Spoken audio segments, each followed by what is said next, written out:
You thought your father's company would go to him. You? He made me the director, not you. You're fired, my husband shouted at me straight to the meeting and left, leaving me alone in an empty office. I was calling a taxi when suddenly an elderly man walked in.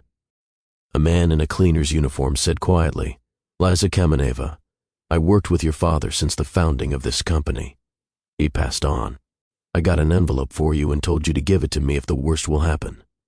Hello, write in the comments where you are from. Don't forget, subscribe and like. Have a nice day listening. That morning when everything had started, I was sure that life, it's getting better. Yes, 40 days from death my father hasn't passed away yet. The pain hasn't gone away. But there was work, there was his business, which was now supposed to be mine. I walked in main conference hall Samara Comfort with a heavy heart, but with a clear head. The board of directors was supposed to meet today, approve me for the position of general directors. It was a formality, but an important formality. I knew every one a cog in this mechanism that is mine. Father Anatoly Kamenev collected it piece by piece. All my life. I grew up in the workshops among the smell of fresh wood shavings and varnish. I sat down in, the head of the table to his place. Chair made of dark skin still held at outline. My husband Nikita sat down next to me. He squeezed my hand encouragingly under the table, and she smiled gratefully at him. He's been mine for the last few weeks, the only support. He took it all upon himself, organizational issues after the funeral, allowing me to just grieve. He was commercial director's right-hand father. And now with my right hand, my Aunt Louise Tarasova was sitting opposite, a stern, smart woman who held herself and a significant block of shares in his hands. Her face, as always, it was impenetrable. Next to her is my best friend Clara Shevchenko, our brilliant leader marketing department. She winked at me like, don't worry, everything will be fine. Further, the remaining members sat in a circle board of directors, financial director, head of production Konstantin Kazakov, an old, faithful comrade of his father, who looked at me with a fatherly expression, warmth. The air smelled expensive perfume, coffee, and tense anticipation. I looked around at everyone, getting ready to start, but Nikita gently stopped me, putting his hand on mine. He stood up. I thought he wanted to say a few things, words in memory of my father, before passed the floor to me. It would be like this in his spirit, gallant, correct. Dear colleagues, he began. His voice sounded unusually loud and official in the ensuing silence. We all gathered. Here is something very important and, I won't hide it, on a sad occasion. Departure from life, Anatoly Igorovich became for all of us a huge loss. He was not just the founder and leader, he was the heart of Samara Comfort. In the room they nodded in agreement. I felt like a lump comes to my throat. His last by will, Nikita continued, and something in his tone made me tense, was ensuring stability in prosperity companies. He thought about it until the last moment. Days. He understood that in such difficult times, at times the company cannot remain without firm hand. Nikita paused and took out a folded one from his briefcase, 4 sheets of paper. He carefully unfolded it. I saw the official form, notary seal. What is this? Some kind of addition to the will. Shortly before his tragic death, being of sound mind and memory, Anatoly Igorovich signed the document. Appointment of a new general directors. He made his choice based on in the interest of the case. The blood drained from my face. I looked at him, nothing without understanding. This can't be. Father talked to me about the future, about my plans. We discussed everything. Nikita raised his eyes, left the document, and he glanced around at everyone present. His gaze was cold as ice. He stopped at me. In accordance with this document, certified by a notary, from today onwards to the position General Director of the Samara Company Comfort, I, Nikita Antonov, enter. Vladimirovich. Silence in the conference room became deafening. All I could hear was the blood pounding, me in the temples. It seemed to me that I misheard. This is some kind of monstrous evil joke. I looked at Clara.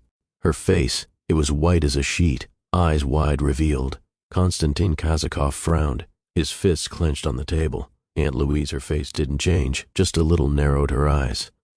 I opened my mouth to say something, to shout that it is lie, but not a sound came out of his throat. I turned to Nikita, my husband, and I saw his face. It was the face of a stranger, a man who is cruel, self-confident, triumphant. There was not a drop in his eyes' sympathy, only cold calculation. He didn't give anyone time to come to their senses. My first decision in a new position. He's back again, looked straight at me, and in his voice the metal rang, concerning optimization, management structure, job title head of the design department, which Elizaveta Kameneva occupies a new position. The company's structure is redundant. She's being exercised. He paused, letting each word hang soak into the walls, polish the surface of the table, into my consciousness. Then he said it not as a director to an employee and as a husband to his wife. He crossed over on a first-name basis, and that was the scariest thing. You fired, and that's all. He didn't explain anything. I just collected my papers, briefly nodded to the stunned board of directors, and headed for the exit without looking at me, never again. The door behind him closed quietly, clicked, and I remained sitting in this chair in place of his father, and the world collapsed in an instant. First I felt dozens of eyes on me, but I didn't see anyone. There was a ringing in my ears. The humiliation was physical. It was burning on cheeks, squeezed the chest, did not allow breathe. The first to break the silence, the financial director, coughing awkwardly. Then the rest began to stir. Nobody came up to me. No one said anything. Words. They just started getting up and leave the hall. Quiet, almost tiptoeing, as if afraid to disturb deceased. Clara paused for a second. In the doorway, her lips trembled. Lisa whispered something like, I am, I'll call. And she disappeared. Konstantin Kazakov. He gave me a look of complete rage and sympathy, but he also left. The last one, Aunt Louise, stood up. She came up but didn't. To me and to the table, took her bag. The look was cold and condemning, as if it was me who arranged this disgusting play. It's a shame, she muttered, through clenched teeth, and walked out, leaving me completely alone in a huge, echoing hall. I don't know how long I sat like that. Maybe 10 minutes, maybe an hour. Time stopped. I looked at the empty Nikita's chair. On my reflection I saw the dark surface of the table, a confused, crushed woman who just had everything taken away from her, her job, future, family, heritage, and did it the closest person. Finally, I forced myself to get up. The legs were cottony, did not obey. Where did you need to go? Home, to our Nikita's house. The thought of this caused an attack of nausea. I reached my goal. Office, which was still mine this morning, and now seemed alien. I took it from the worker table, only a handbag and a photo in. Framework. My father and I are at the opening of a new one. We both laugh at the workshops. Colleagues in a big way. The general hall froze when I passed, and immediately looked away, burying their eyes into monitors. Their silence and whispering. Behind my back, they burned like a brand. I went down to the first floor into a spacious hall. Marble floor, huge windows. Samara Comfort logo on the wall. All this seemed like a set for a play in which my role was over. I got it. Phoned to call a taxi. Fingers they shook and didn't hit the screen. There were tears in my eyes, but I didn't let them will. Not here, not in front of everyone. Elizaveta Anatolievna. I shuddered and turned around. Damir was standing next to me, Basharov, our old cleaner. He worked for the company from its very beginning grounds, a quiet, inconspicuous person whom everyone knew by sight, but no one knew by name. He was always somewhere nearby, with a bucket and a mop, silent witness of all ups and downs. Now, he looked at me with his faded, but with surprisingly clear eyes. There was no pity, no curiosity, just some calm, deep sympathy. He came closer and spoke, almost in a whisper, looking around. Your father is Anatoly Egorovich. He was a wise man. He foresaw that the worst could happen. I don't understand. Looked at him. What is he talking about? Damir put his hand in his inside pocket, his work jacket, and took out a simple one, an unremarkable envelope. Cream color. It was sealed. He passed this on to me a few years ago. He told me to keep it and not tell anyone. Showed, and ordered to give it to you personally, hands if trouble happens. Think, this day has come. He handed it to me. Envelope. I took it mechanically. Paper was dense and heavy. What is this? I whispered. I don't know, he said just as quietly. Damir answered. He said, it's just for your eyes. He bowed somehow in the old-fashioned way, and without saying anything else. Words, turned around and walked away service corridor, dissolving into in the twilight. I was left standing in the middle, Ola with this envelope in her hands. It's arrived taxi. I sat in the back seat. The driver asked where to go. I don't know. Just go, I exhaled. The car started moving. I looked at familiar streets of Samara floating by, but did not recognize them. My fingers moved by themselves. Felt the edge of the envelope. I couldn't wait any longer. With trembling hands, I tore it apart. I expected to see a letter. Explanation from the father. His last words, who will put everything in its place. But there was no letter inside. There was only one item and a tiny one note. I shook them out into my palm. There was an old heavy key lying in the palm of his hand, darkened by time, light-colored head. They don't make them like that anymore. And on a small piece of thick paper, torn from a notebook in my father's handwriting, only 5 words were output. 5 words that didn't explain anything to me, but only made everything even more confusing. Note read, "Root deeper than a tree." What, for nonsense? Some kind of paternal riddle on which I had neither the strength nor the time right now. But the key was real. Heavy cold metal, and he was vaguely acquaintances. It is a twisted complex head, similar to the letter K, Kamenev. Girl, we were already cutting a circle around the block for the 3rd time. You, decide on the address. The voice of a taxi driver pulled me out of my stupor. I raised my head. Where to go? Home, where he's probably celebrating victory now. Nikita. Clara. To your aunt? No, to no one. I wasn't ready to see anyone yet, and here I remembered in a flash. I'm about 10 years old. My father and I are riding in his old Volga. He stops at some nondescript gray building with rows of identical iron doors. Individual warehouse storage, the sign read. Father, he took exactly the same key out of his pocket. This is Lizaveta, our little pantry. The very first documents are kept here. Company when it was still just mine, dream. This is the root, daughter. Never forget where everything comes from. We then spent an hour there. He showed me the old one's drawings, first contracts, and I sneezed from dust. I completely forgot about this place. I never mentioned him again, and I was sure that he had been away from him for a long time refused. Roots, Promyshlenaya Street, 17, Building 3. I told the taxi driver this confidently, as if she knew this address all along life. The heart started beating, with renewed vigor. Not from despair, but from hope. Father, something left for me. He knew. I felt that Nikita could do that. To enroll. This cell should contain proof. Something that will expose my husband, will give me back my name and my company. We drove through old factory areas. The road was getting worse and worse, around abandoned workshops, and gray ones flashed by fences. Finally, the taxi stopped at a long 1-story building made of concrete blocks, that very place. I became flesh and came out. The wind drove dust and dirt across the asphalt-dry leaves. I approached the required section, a row of faceless gray doors with numbers. I found my number 42. The castle was old, rusty, but the key fit into it like a glove. With great effort, I turned it twice. There was a loud click, echoing, rolling along the empty road. I pulled the heavy door towards herself. In the nose, the smell of dust, old paper, and tree. It was dark inside. I turned it on flashlight on the phone. The beam snatched from the outline of my father's old house in the darkness. Armchairs, a stack of chairs, covered yellowed sheet, and a box. Dozens of cardboard boxes, carefully arranged along the walls.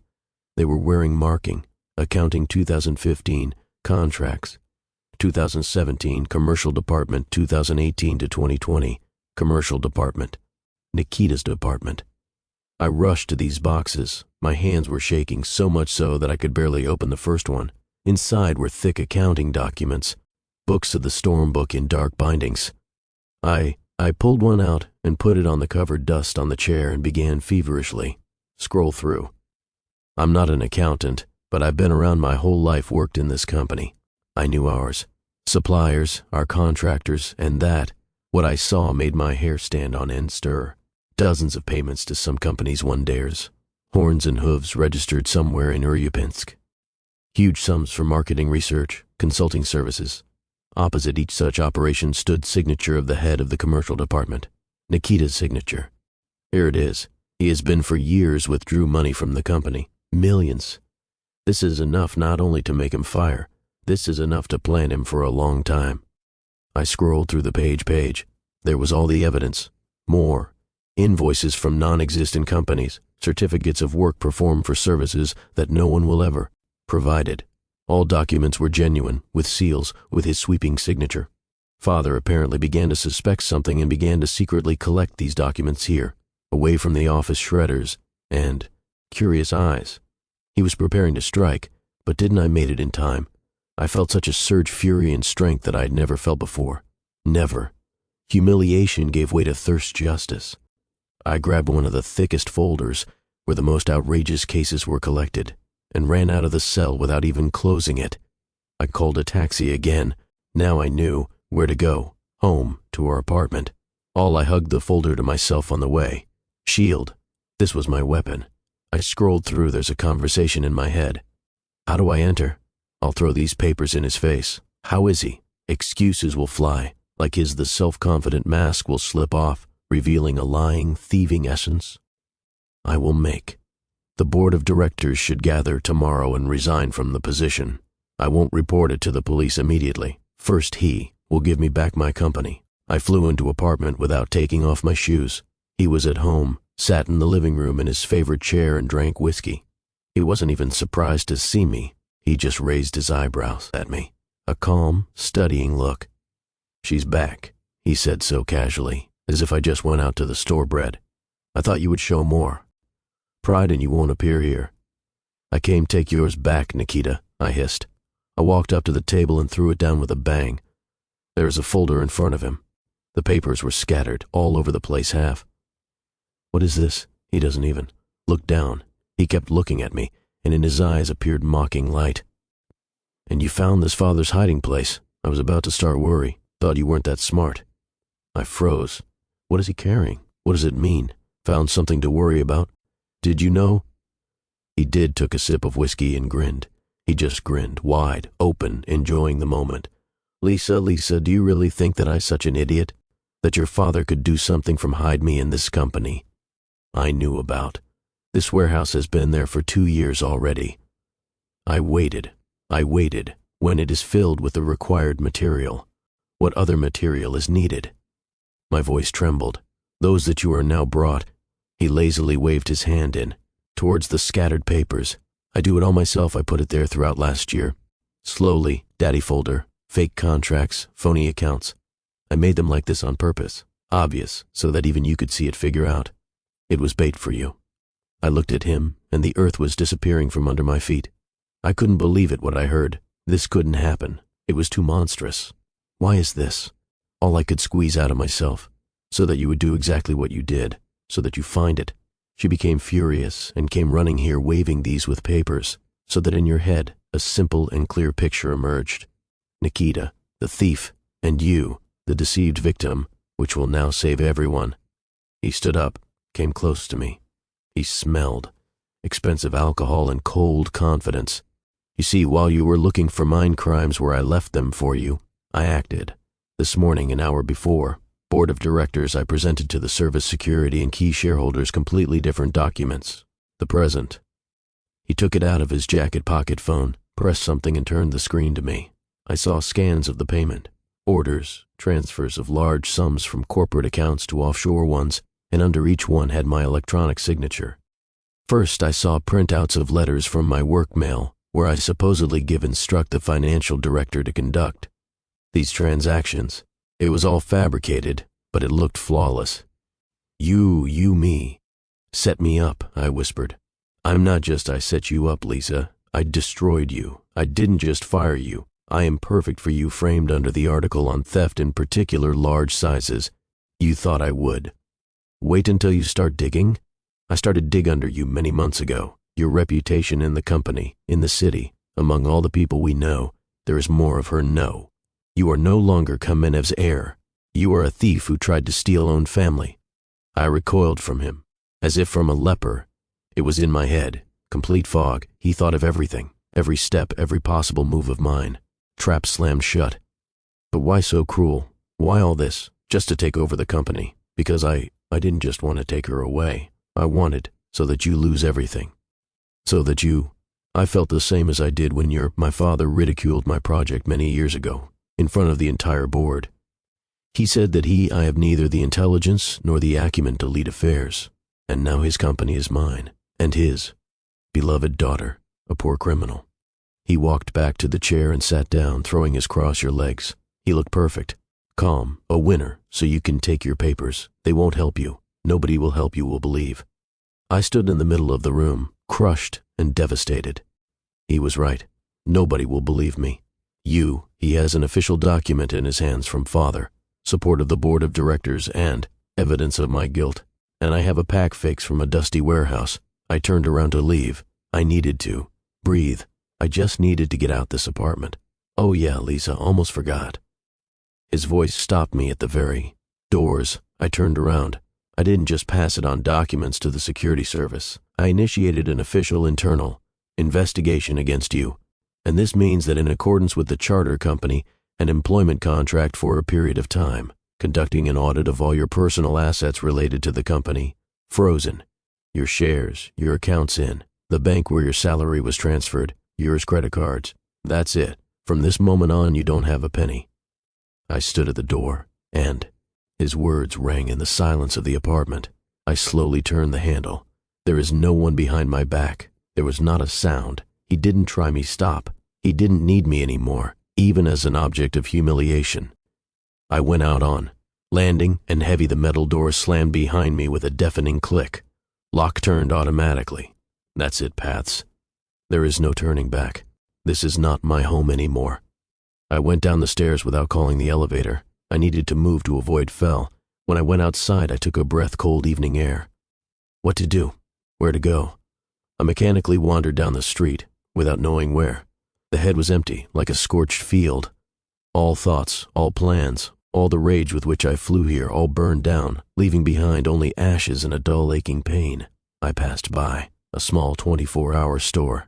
In my throat is dry. I went inside and took it. He put a bottle of water on the shelf and approached Casa. He handed over his bank card.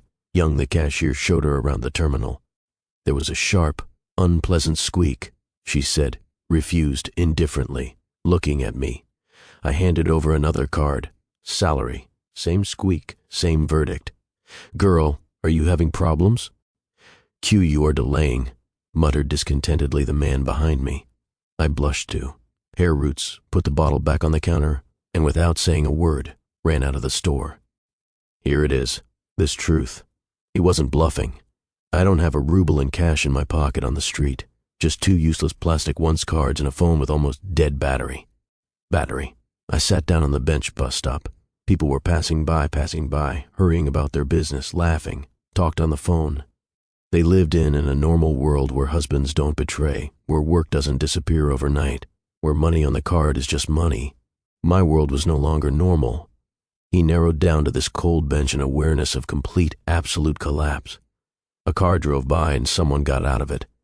Viktor Semenovich, supplier of fittings with which we worked for about 10 years. He knew me since I was a student, who resorted to her father for practice. He saw me, our eyes met. For a second, a look crossed his face, recognition, and then panic. He's fast turned away and almost ran away the entrance of the neighboring house. So rumors, already gone. Nikita wasted no time. For in a few hours I turned from Elizaveta Kameva, heiress thriving business, into toxic, a person from whom people shy away street. Thief, robber, shame of the family. Tears came again, eyes, hot, angry. I couldn't be here, stay. Something had to be done.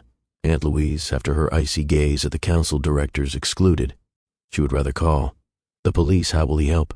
Other relatives? Nikita probably already told everyone he called and told his version, backing it up with documents. They won't believe it, not a single word of mine. There was only one person, Clara, my best friend. We have been friends since university. We came to Samara Comfort together. She was the godmother of my unborn child. We shared everything, joys, sorrows, secrets. She is the only one who knows the real Nikita. She saw how he can be charming and how can he be cruel. She will believe me. I must believe. I found her number on phone. The battery showed 5%. Fingers were trembling. I barely hit the call button. Long beep started to sound. I prayed that she picked up the phone. Lisa. Her voice sounded alarmed. Oh my God, Lisa, I called you 100 times. What's happened? Where are you? I saw how you. I heard that Nikita. This is what a nightmare. I burst into tears into the phone, unable to speak. Not a word. All despair, all horror the last hours burst out. Lizochka, quieter, she said. Fast, where are you? I'll come for it now, you. I don't know, I stammered, looking back. At the bus stop, Pobeda Street. Sit there, don't go anywhere. I'll be there in 10 minutes. She arrived 7 days later, jumped out of her car, ran up to me, hugged me so hard that I could hardly breathe. Let's get out of here, she said, sitting down. Me in the front seat. Let's go to me. I was silent the whole way to her house. I was just looking out the window and she was talking. Silently, what a bastard Nikita is. How she was in shock, like everyone else at the council. We were simply dumbfounded by his impudence. Her anger was so sincere, so righteous that he warmed me.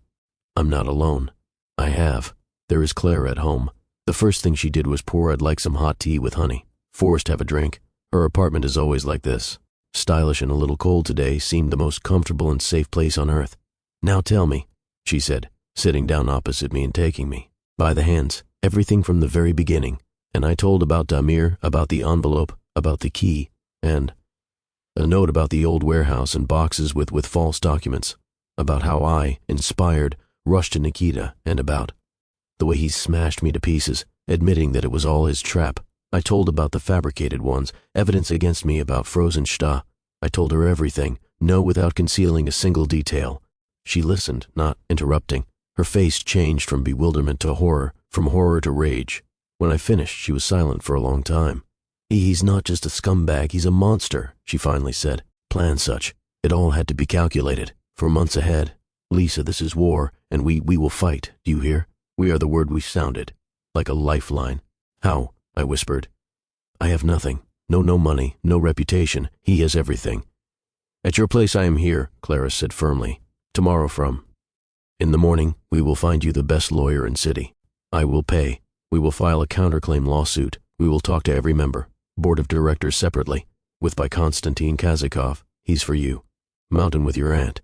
Yes, it is complicated, but she's not stupid. We will prove that the documents are fake.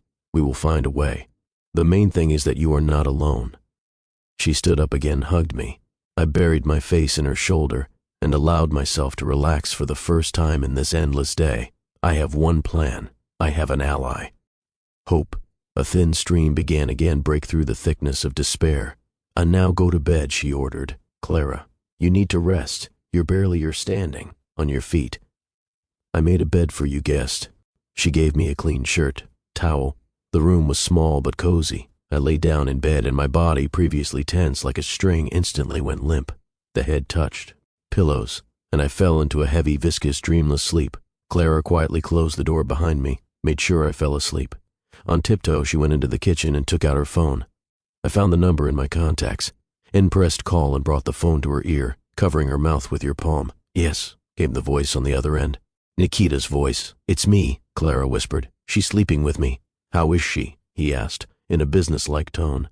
Crushed completely, but is already beginning to come to her senses. She told me everything about the warehouse, that you set her up with those papers. You was right. She took the bait perfect. I had no doubt. Anything else? Plans are being made. He says he will. Fight, look for a lawyer, talk to shareholders. I said that I would help her. She trusts me completely. In the tube-on there was silence for a moment. Clara licked dry lips. Her voice wavered as she asked the next question. Nikita, this won't go too far. She is mine a friend after all. It's one thing. Fire, removed apartment. But criminal case, frozen accounts. Same here, was left with absolutely nothing. Nikita's answer was cold and confident, and even through the speaker felt his steel will. He said something to her, something soothing and harsh at the same time. Okay, I understand, she replied quietly. Clara ended the call. She stood a few seconds looking out the dark window, then she went into her room and sat down at laptop, opened corporate email. I entered my password and found it in the service files document called Organizational Structure of Samara LLC Comfort. A diagram appeared on the screen, photographs and positions. She found a rectangle with my photo. Under there was an inscription on it, Head of Department, designed by Elizaveta Anatolievna Kameneva. Clara looked at my face on the screen. The look was cold and focused. She placed the cursor after my last name, pressed several times. My name has disappeared. Then she slowly, Shevchenko typed hers letter by letter, Clara Sergeevna. She leaned back, the back of the chair. Looking at the result of my work, a faint note played on her lips, triumphant smile. She helped Nikita not out of fear or coercion. She was in cahoots with him from the very beginning. Started, and her reward was mine position, my place, my life. I woke up to the smell of coffee. For a moment, I didn't understand where I was. Alien room, soft light from behind the curtains, unfamiliar sounds, and then events. Yesterday fell upon me like ice avalanche. Conference hall, Nikita's words, empty hall, useless bank cards. I sat up on the bed and my head was spinning with despair. Clara looked into the room. She was already there dressed, with a cup of steaming coffee in her hand. A cheerful, businesslike expression was written on her face care. "Oh, you're awake. Good morning. If this morning is even possible, call kind. I made you coffee and I made sandwiches. You need to eat." She put the cup on the bedside table. I looked at her with gratitude. Here he is, my only friend, man, who did not turn away. "Thank you, Clara," I croaked. I know what I would do without you." "Stop it," she waved it off. "For what do you still need friends? Eat, and I'll look for it in the meantime. The phone numbers of the best lawyers on the internet corporate disputes. I have on you will accept one, the beast says, and not, lawyer.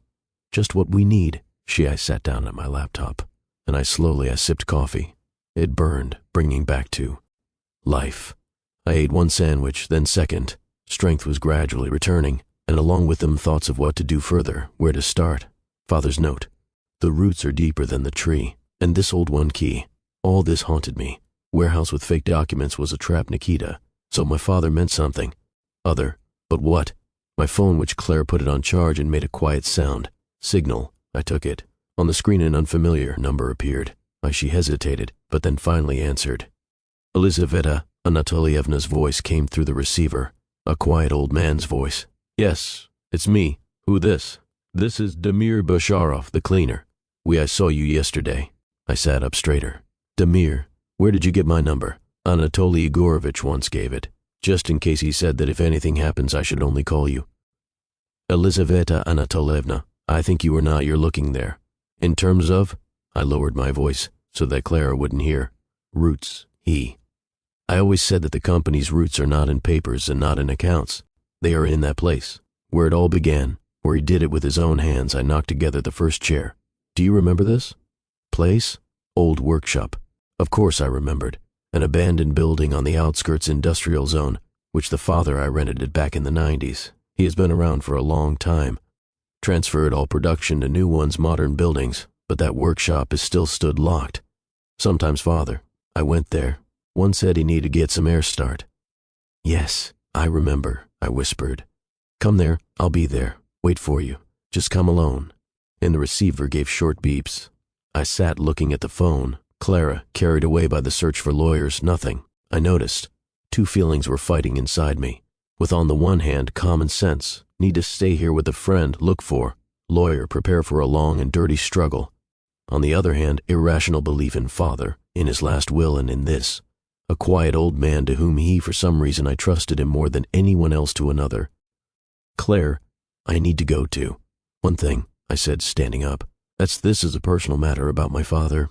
She broke away from the laptop and looked at me with anxiety. "One, Lisa, maybe not Koss. Let me come with you." "No, I have to one. This is important. I'll be back in a couple hours." I quickly got dressed in yesterday's clothes, put the key and a note in her pocket. I didn't have money for a taxi. "Clara, can you lend me some cash, on road? I will return everything, as soon as—" "Certainly." She immediately took it out of her wallet, several large bills. "Take it and don't talk nonsense. You don't tell me anything, you will return." I caught a taxi and gave the old man's address workshops. My heart was beating so hard that it seemed like it was about to jump out of my chest. This was the last hope. If here too empty, if this is another dead end, then I didn't know what I was going to do. Car stopped at a leaning fence, concrete slabs. Behind him you could see a squat brick building with knocked out windows and rusty metal door. Damir was waiting for me at the gate. He nodded silently and led me to the gate which he opened with his key. We entered a courtyard overgrown with weeds. It smelled dampness and desolation. He said that the real director, I must remember this smell, he said quietly. Damir, opening the creaky door to the workshop, the smell of sweat and pine shavings. Inside it was dark and echoing. The sunlight had barely broke through the dirty windows under. Ceiling, there were machines along the walls, covered with tarpaulin, as if sleeping dinosaurs. There was thick dust in the air. Damir led me through the workshop into a small room in the corner that once served Father's office. There were only people standing here. Old desk, chair, and iron filing cabinet. Damir pointed here on the floor near the table. He somehow showed. He said that if trouble comes, the roots search here. I dropped to my knees. The floorboards were old and dried out. One of them, right under the table leg, seemed a little lighter than the others. I caught it with my nails. She gave in easily. A square cutout was visible underneath. I put my hand into the darkness and felt cold metal. It was a pen. I pulled. She appeared from her hiding place, a small metal box, similar on the document safe. She wasn't. Locked. With bated breath, I raised my head lid. On top lay a folded several times a sheet of paper, yellowed. From time to time, I unfolded it. It was will, handwritten in confident handwriting, Father. I read, and tears came over me. Eyes. I am Kamenev Anatoly Igorovich, being of sound mind and memory, all of its property, including 100% of shares. To the Samara Comfort Company, I bequeath my Kameneva's only daughter, Elizaveta Anatolievna. The date was only 3 months ago. His signature, a signature I've known since childhood. I saved, I whispered, pressing the paper to the chest. Damir, I'm saved. This is his true will. Under the will in the box, there was something else lying there. Old, faded photograph in a simple wooden frame. It shows a young father, about 30 years younger, and 4 more men in work overalls. They stood against the backdrop of this very workshop, hugging and smiling happily. His first brigade. I turned it over. Photograph. On the back there was a note in pencil the real foundation has written, especially our friend Leonid M. from Sizran, who always made sure that we didn't cheat it. Name Leonid M. I don't need anything. Spoke. Probably one of his old one's friends. It didn't matter now. Only the will was important. It was mine trump card, my salvation. I thanked Damira, as hot as I could. He just nodded silently in response, and in his I saw relief in his eyes. He did it your duty. I flew out of the workshop and caught the car and rushed to Sergei Petrovich, to our family lawyer. Old friend Father. He has been running the company's affairs since the first days. He will definitely confirm the authenticity. Document, and will help me. His offices in the city center greeted me with silence and the smell of leather. The secretary showed me out. To the office. Sergei Petrovich, full a gray-haired man in an expensive suit, stood up to meet me. He had a face sympathetic. Lisa, hello. I heard that happened to the council. What a horror. How can I help? I have this. I posted it. A will on his desk, unable to hold back a triumphant smile. The present father's will. Nikita, the imposter. Sergei Petrovich put on his glasses and carefully studied the document. He looked at it for a long time. Ran his finger along the lines, compared the signature with the sample that I took it out of the folder with our family file. Yes, the signature certainly belongs to Anatoly Igorovich, he finally said, taking off glasses. And written by his hand, well. Here, I exclaimed. We're going to call a new one. Board of Directors. We can cancel decision on Nikita's appointment. Lawyer looked at me with a heavy sigh. Lisa, I'm afraid it's not that simple. This document, it has a huge emotional value, but with legal from this point of view, it is unfortunately insignificant. How is this insignificant? I didn't believe mine ears. It is not notarized. On it no seal. He is not registered in registry. It's just a piece of paper with good intentions. Against an official document with a seal, the notary who introduced Nikita. This sheet has no power. Court won't even take it into consideration. To me it's a pity. The world is shaken again. Hope, so bright, so close, crumbled to dust. But how could Father sign that document? The one that has Nikita? He was going to hand over everything. To me. We talked about this. I looked at Lawyer, begging him to give me at least some kind of explanation. At least some kind. A clue. He looked away. It was obvious to him I feel uneasy. I shouldn't have done this speak, Lisa, but he hesitated. I can't keep quiet any longer. What are you saying? Sergei Petrovich looked up at me. In them there was a mixture of shame and guilt. Nikita Antonov's appointment document CEO, I assured him. I was that notary.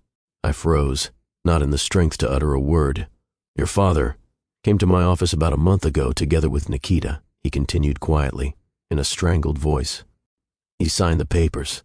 He was of sound mind, I confirmed this, but he didn't look like himself. He looked as if a huge pressure was exerted on him, pressure.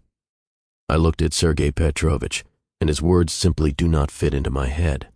He is my father's friend, the man our family trusted for 30 years. He put his stamp on the document that destroyed my life. Pressure? I asked again, clinging for this word. What pressure? Nikita threatened him. The lawyer threw up his hands. I know, Lisa. I didn't hear their conversation before the moment they entered my office. But your father was pale, avoided me. Look. And Nikita? Nikita was self-kindness, but his eyes were like the wolf has it. He never left her side for a moment. Anatoly Yegorovitch, when I asked your father, is he confident in his decision, he simply nodded silently, signed where necessary, and they left. I wanted to call you the same day, but I decided. I thought it was just temporary. Solution, some kind of complex game of theirs. I could have imagined that everything would turn out like this, so. Forgive me, Lisa, forgive me, easily say. I stood up and mechanically folded a useless handwritten will and put it in her bag. There was nothing to talk about how. Another person I believed he turned out to be either a traitor or a coward. Anyway, what's the difference? I went out from his office onto the sun-drenched street, but for me everything around was gray. Dead end, complete and final. There was nothing, not a single piece of evidence, not a single ally, only the words of the old man, cleaner, and a piece of paper that does not have no power. I was wandering around the city, not sorting out the roads. Phone in your pocket vibrated. Clara. I dropped the call. I had nothing to tell her. That friend. Another hope burst like a bubble. I couldn't hear her now. A cheerful exhortation and a promise to find the beast's lawyer. Now it seemed to me that even the devil is powerless against Nikita. But I wasn't going to give up. If I'm not the law and father's friends can protect, the last resort remained. Family. Blood.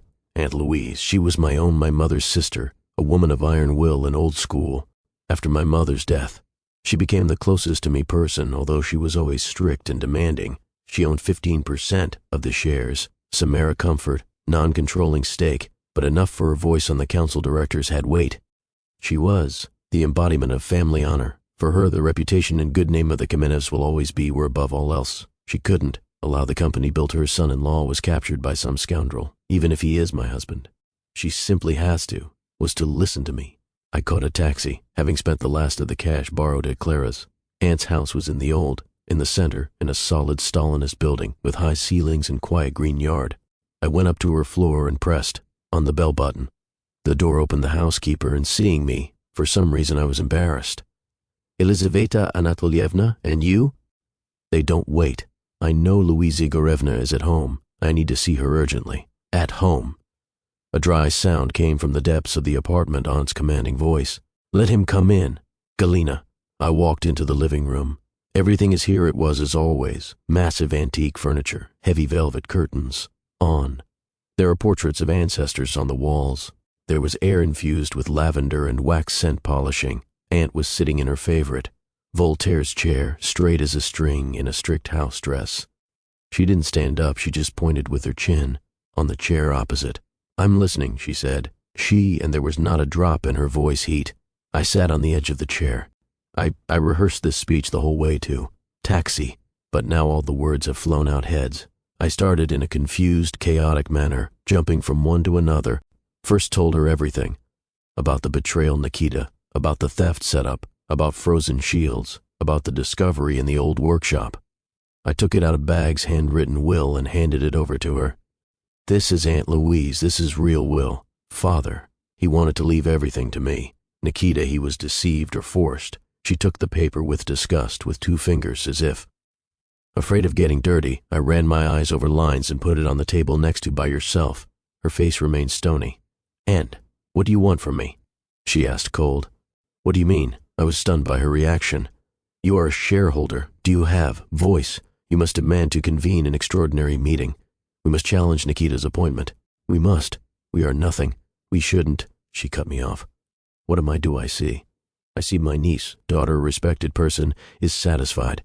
Disgusting, vulgar scandal.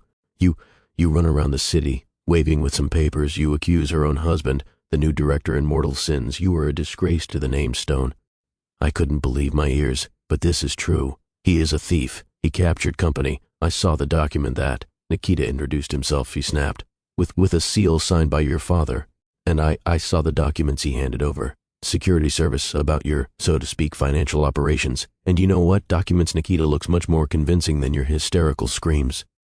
But it's fake. He set me up. Lisa, stop it. The voice became even harsher. I'm ashamed of myself. Watch you. Your father always said that in business the main thing is to be able to lose with dignity. You lost. Accept this. Nikita turned out to be smarter, more cunning, stronger. Maybe this is exactly the kind of person we need now, companies to survive difficult times. And you, instead of leading.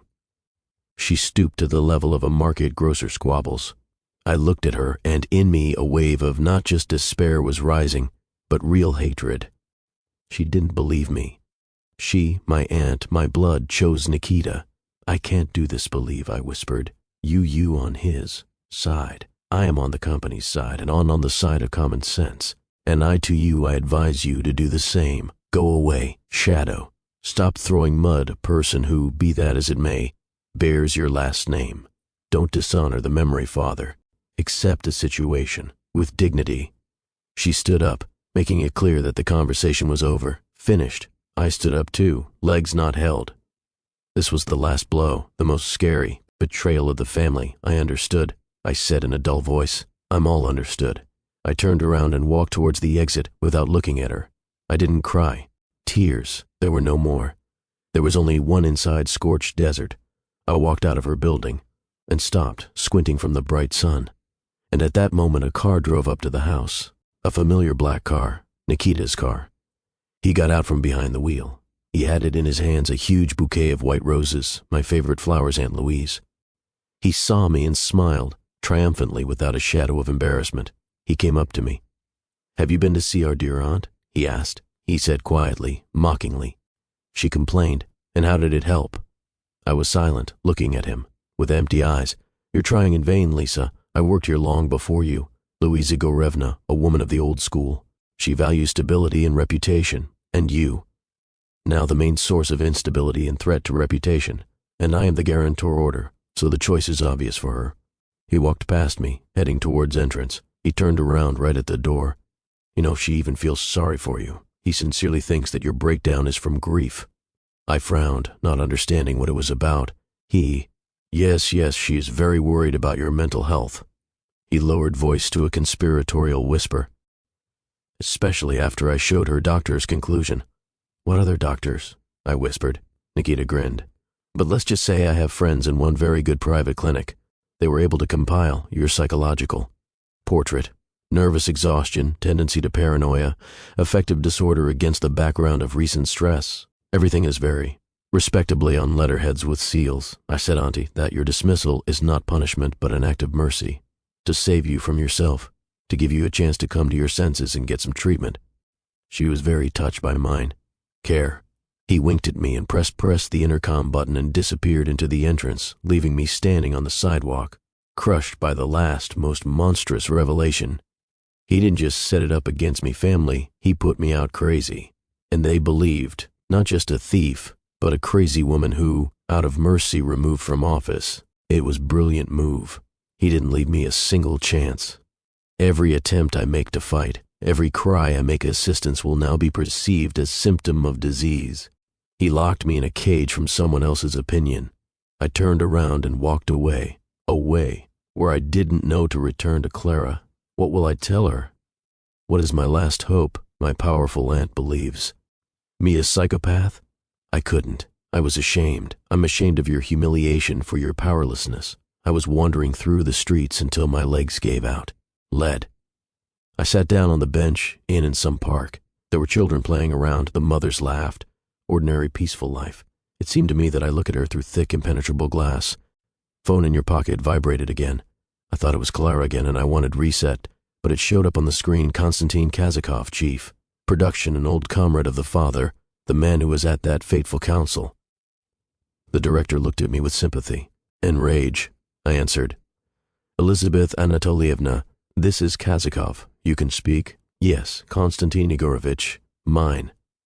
The voice was barely audible. I'm not on the phone. We need to meet. Urgently. Where are you? His tone was so insistent and so alarming that I perked up. I'm in the park at the intersection of Lenin and Field. Don't go anywhere. I'll be there in 15 minutes. Black Skoda. He hung up. Tube. I remained sitting, not understanding. What's happening? Why does he need me? Was it needed? Maybe he calls too advised to accept the situation with dignity, but his voice sounded different. There was no pity or condemnation in him. There was anxiety in him. In exactly 15 minutes, a black Skoda drove up to the square. I sat down on the front seats. Konstantin Kazakov, a large, stern man calloused with his hands and a direct, honest look, not even said hello. We need to get out of here. He threw it down and ran away. We were driving silently. He drove confidently, but I saw how tense his hands were on the steering wheel. He took us to the embankment, parked in the farthest, most deserted corner. Drowned out motor. Elizaveta Anatolievna, I'll tell you now, it should remain between us. Swear. I swear, I said, looking into his serious eyes. I didn't believe that bastard for a second, he began, looking in front of him at the gray waves of the Volga. I knew your father for 30 years. He was tough, yes, sometimes, unfair, but he would never give up his business hands to this. A dandy and would never did this to you. I immediately realized that. There's something fishy here. He turned to me. I started digging. We have our own people in production, loyal ones. We listen, we watch, and what we learned, much worse than just a seizure of power. I froze. What are you talking about?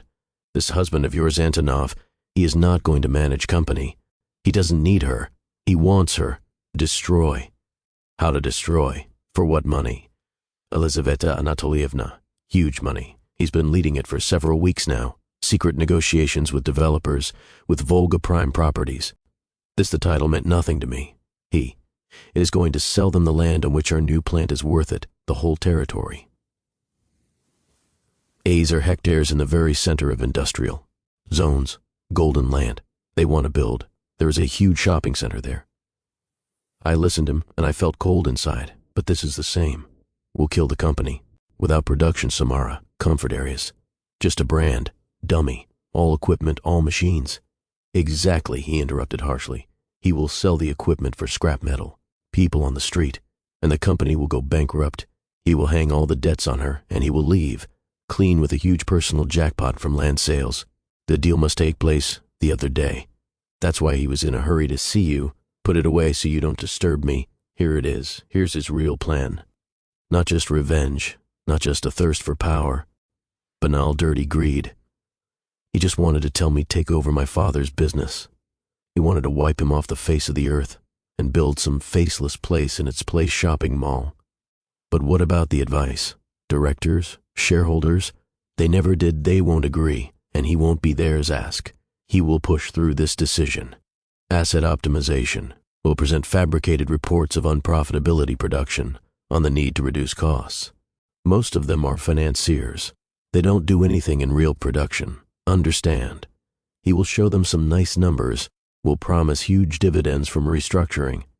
They will vote for it, and when they understand, if they find out they were deceived, it will be too late. I sat there crushed by this news. It was even scarier than personal betrayal. It was a betrayal hundreds of people who worked at the plant, betrayal of the father's memory. We owe them stop, I said. My voice was solid. All the apathy, all the despair, which I felt an hour ago, disappeared. They were replaced by cold ones, focused rage. What do we need? Proof, Kazakov replied. Irrefutable. We need to find out everything about this Volga. Prime Properties. Who is behind her? Which do they have conditions? We need a draft of them agreement with Nikita, if we put this out. On the table in front of shareholders before he will have time to process them, we will have chance. We returned to the city. Konstantin took me to a small cafe on the outskirts where no one could know us. He got a laptop. Let's see what this is. Fruit, he said. We started looking information about Volga Prime Properties. On at first glance, it looks like a reputable developer, company, several successfully completed projects in neighboring areas, beautiful website, positive reviews in the press. Nothing suspicious. We entered the database of legal entities. The founders, directors, everyone was there by people unknown to us. Ordinary ZITS chairman. We struggled for hours trying to dig up at least something, but everything was purely. The company looked impeccable. The wall, Konstantin said in his heart, slamming the laptop shut. They have first-class lawyers. All ends are hidden. I was sitting, looking at the screen. Thoughts are racing worked. There must be some clue, something we are missing. And the structure. Property, I asked. We can see who the company itself belongs to. No one to her who controls and who owns. He nodded. Kazakov. But there, most likely, some offshore fund in Cyprus. It's useless. He opened the laptop again, went to the paid section of the registry. On a complex diagram appeared on the screen. Yes, how? He said 70% of Volga Prime properties belong to the Cypriot company Fortuna Investments. It's a dead end, but the remaining 30% belong to another Russian company. Ooh, Gorizont. I latched onto a name. And the horizon? Who owns it? Konstantin entered the name into the search and clicked enter. A card appeared on the screen. Companies. Director unknown. Address. Mass registration, but in the column the founder's last name was 100%. Familiar surname. I looked at the screen in the air. Ended in my lungs. I couldn't breathe and couldn't believe my eyes. The owner of the company that was going to destroy my father's business and make money, there were millions on this. There was Igor Tarasov. Maximovich, husband of Clara, my best girlfriend's. Clara, who is right now, sits at home, looking for me. The beast's lawyer who hugged me and swore to help. She wasn't just in course, she was in the long run. Her family was to get rich on the ruins of my life. Her reward was not only mine position, the reward was millions. All fell into place. Her fake sympathy, her willingness to help, her embrace. Every word she said was a lie. She wasn't just Nikita's spy. She was his full partner in this monstrous plan. She held me nearby. She was fishing for information, controlled my every step until her. The husband was preparing to auction off the case my life. Elizaveta Anatolievna, Lisa, are you feeling unwell? The voice of Konstantin Kazakov brought me back to reality. I raised at his eyes. They probably had something like this. It was terrifying that he was truly scared. This man, Tarasov, is Clara's husband. Shevchenko, to my best friend. Konstantin swore briefly and dirty, so they are all in the same bundle. This a snake pit. They're attacking you from all sides, surrounded. I started shaking. But it wasn't a tremor of weakness, it was a tremor of rage. I could still somehow cope with my husband's betrayal, try to understand the revenge of ambition, but Clara, she was like a sister to me. This is me. I could neither understand nor forgive, pain physical. She burned everything from the inside, leaving only one desire, revenge, destroy them all. We need a treaty, I said, and my voice sounded unfamiliar, harsh. We need a project, land purchase and sale agreement between Nikita and this office. This the only thing that can stop them. One word against another proves nothing. I need paper, but where can I get it? He asked Konstantin. Such documents are stored in Nikita's safe, on his computer under 7 passwords. We can't get there. You don't. And me? Yes, I looked at him. I know all his habits. I know passwords to his personal devices. We are the same. We're married. I know how he thinks. To me, you just need to get into his office. This madness. The Cossack shook his head. You, the security service, will twist you at the entrance. Your pass has been cancelled. Not really. I took mine out of my bag, old pass. Yes, it is in the system, blocked. But the turnstile at the entrance sometimes malfunctions, and the guards let you through it, just looking at the photo. And if they are in this, is it time to properly confuse your head? Plan was born in my head instantly, daring, risky, almost suicidal, but I didn't have anything else. The day after tomorrow there will be an annual gala at the main office. For partners and key clients, I said. His father came up with it. Nikita, it will not be cancelled. He needs to throw dust and eyes to show that everything is stable. There will be a lot of people, music, a buffet. All will be distracted. Security will be busy with the guests. This is mine, the only chance. Konstantin looked at me with doubt, but at the same time with admiration. And what do you propose? You get me a waitress uniform and skateboarding company that serves the evening. You have it there, right? Connections. I will enter with them through employees' entrance. In Samatoka, no one will see me, will notice. And then it's a matter of technique. First, I'll go up to the management floor. I'll slip into Nikita's office and copy a file and I'll leave. What if you get caught? Quietly, he asked. Then it's the end, he simply said. I answered. But if we don't do anything, we'll do it. The end will come anyway. The next 2 days flew by in a blur. I didn't go back to Clara, to her calls, and I answered the messages briefly. Everything is in okay. I'm busy. I'll be there soon. I rented a tiny apartment with my last money, a room in a hostel on the outskirts of the city. Constantine brought me a uniform, black dress, a white apron, and a small flash drive, disguised as a pendant on a chain. We thought through every step. He had to wait for me in the car around the corner. I have it was no more than 15 minutes, and here is this day. It's time. In the evening, dressed in uniform, mingled with a crowd of talkative girls waitresses, at the service entrance to Samara, comfort. The heart was pounding somewhere in throat.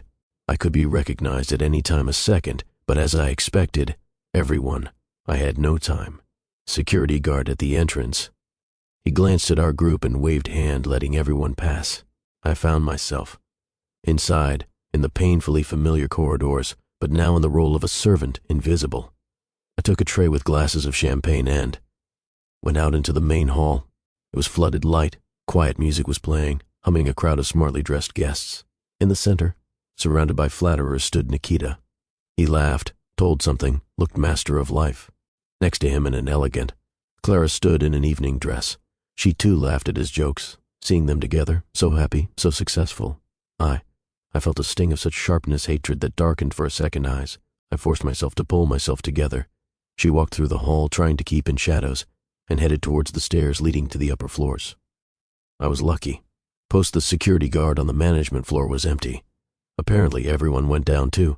Take a look at the holiday. I walked up to the door. Nikita's office. She was locked in electronic lock, but I knew the cat. Day his birth.